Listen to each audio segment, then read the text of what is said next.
দিন দিন কেমন যেন জীবনটা একঘেয়েমি হয়ে যাচ্ছে। সেই সকালে ওঠো, ঝাড়ু দেওয়া, পোছা দেওয়া, বাসন ধোয়া, আর রান্নাবাড়া করা, খাওয়া দাওয়া, ঘুমোনো।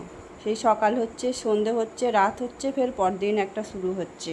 এইভাবেই কেটে যাচ্ছে। নিজের বলতে কেউ নেই, না আছে নিজের বাবা মা, না আছে কাকা জ্যাঠা জেঠি পিসি, কেউ নেই। আপন বলতে আছে দাদা বৌদি আর ভাই বোনেরা। বোনেদের কিছু হলে ভাইয়েরা দেখে, আর ভাইদের কিছু হলেই বোনেরাই দেখে।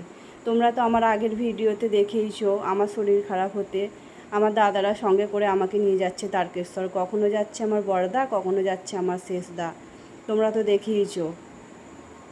আর অনেক দিন হলো কোথাও যাওয়া নেই, এই একভাবে সেই বাপের বাড়ি থেকে এসে বাড়িতেই রয়েছি।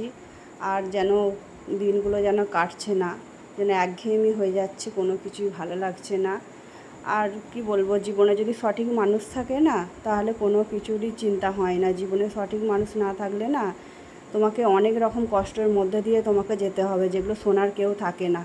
একমাত্র নিজের ভাই বোনেরাই শুনবে, আর তাছাড়া আর কেউ শুনবে না।